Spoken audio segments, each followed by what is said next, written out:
পেচেণ্টক injection দিয়াৰ পিছত ভাইলবিলাক পেলাই নিদি ৰাখি থ'লোঁ। কিয় ৰাখি থ'লোঁ জানেনে? এই টাৱাৰটো বনাম বুলি। আৰু ভাইলবিলাক আনি এনেকৈ ধুনীয়াকৈ ধুই চাফ চিকুণ কৰি লোৱা হৈছে। দেখিছেনে ইমান ধুনীয়াকৈ? এইবিলাক চব ব্যৱহাৰ কৰা ভাইল পেচেণ্টক ইনজেকশ্যন দিয়াৰ পিছত। আৰু এনেকৈ কেইখনমান গ্লাছ আনি লোৱা হ'ল। আৰু তাৰপিছত কাম আৰম্ভ। এয়া প্ৰথমৰখিনি বনোৱা হৈছে। তলত ভাইলবিলাক এনেকৈ দি ওপৰত গ্লাছ কাটি দি আঠা লগাই এনেকৈ প্ৰথমখিনি কৰা হৈছে।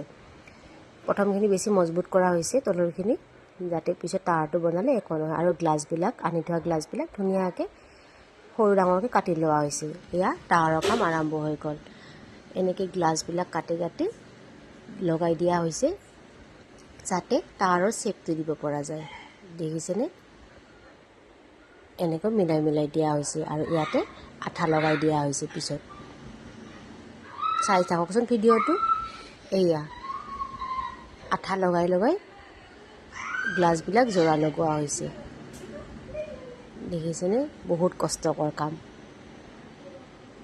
আৰু তাৰ ওপৰত আঠা লগাই লগাই ভাইলবিলাক এটাৰ ওপৰত এটাকৈ দিয়া হৈছে। দেখিছেনে? আৰু এই ভাইলবিলাক আনি আমি গৰম পানীত তিয়াই থৈছিলোঁ, তাৰপিছত চাফা কৰিছোঁ।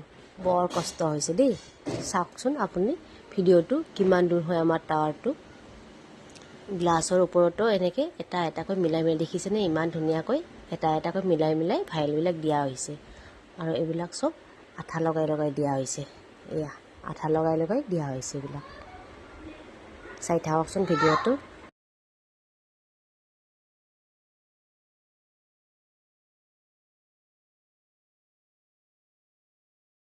গ্লাছখন হেলনীয়াকৈ দি এটাৰ ওপৰত এটাকৈ ঠাক ঠাককৈ মিলাই মিলাই ভাইলবিলাক দিব লগা হৈছে। চাওকচোন, সঁচাকৈ বৰ কষ্টকৰ। আৰু এই টাৱাৰটো বনাবৰ কাৰণে আমাক 7 দিন 8 দিনমান সময় লাগিছে।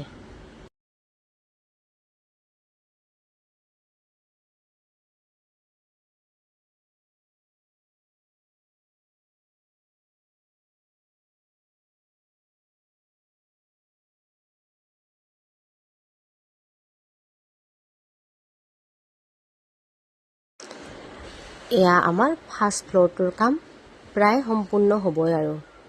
এনেকৈ আঠা লগাই লগাই গ্লাছখনৰ ওপৰত ঠাক ঠাককৈ ভাইলবিলাক দিয়াৰ পিছত সঁচাকৈ খুব ধুনীয়া হৈছে। এয়া প্ৰায় শেষেই হ'ব, এটা ৰাউণ্ড আছে। আঠা লগাই লগাই দিয়া হৈছে।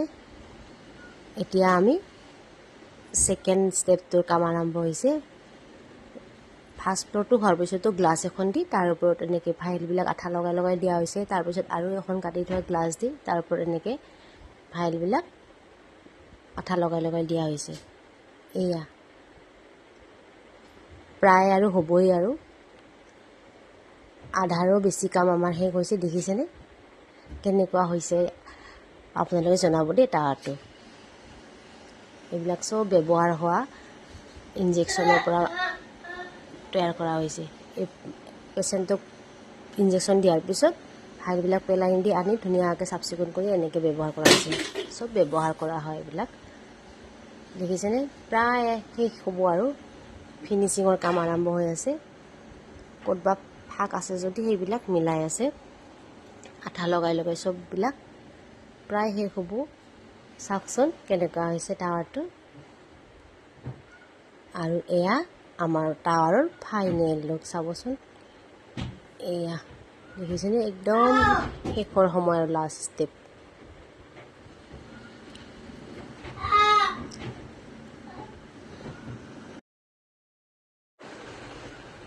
আৰু এয়া হৈ গ'ল আমাৰ টাৱাৰটো। দেখিছেনে কেনেকুৱা হৈছে? আপোনালোকে কমেণ্ট কৰি নিশ্চয় জনাব। আৰু এইবিলাক সকলো ভাইলবিলাক ব্যৱহাৰ হোৱা, পেচেণ্টক ইনজেকশ্যন দিয়া হোৱাৰ পিছতহে পেলাই নিদি লৈ আহি এই টাৱাৰটো বনোৱা হৈছে। কেনেকুৱা হৈছে আপোনালোকে জনাব কমেণ্টত। চাওকচোন, আৰু এইটো বনাওঁতে 7 দিন 8 দিনমান সেনেকৈ সময় লাগিছে, যিহেতু ভাইলবিলাক চাফা কৰোঁতে বহুত টাইম লাগে। চাওকচোন কেনেকুৱা হৈছে জনাব দেই। বাই বাই আজিলৈ।